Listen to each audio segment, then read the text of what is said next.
咱爸不死，你是不打算回来是吧？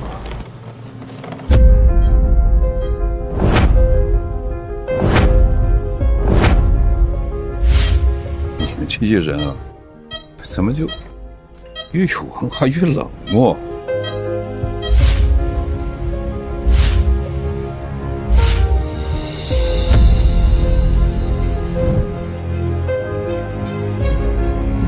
你还能说我了？这些年家里大大小小的事都是我在张罗着。给我。就按大哥说的办，明天再办完仪式再说。要不是爸从小对你那么偏爱，我才懒得跟你打电话。爱回来不回来你？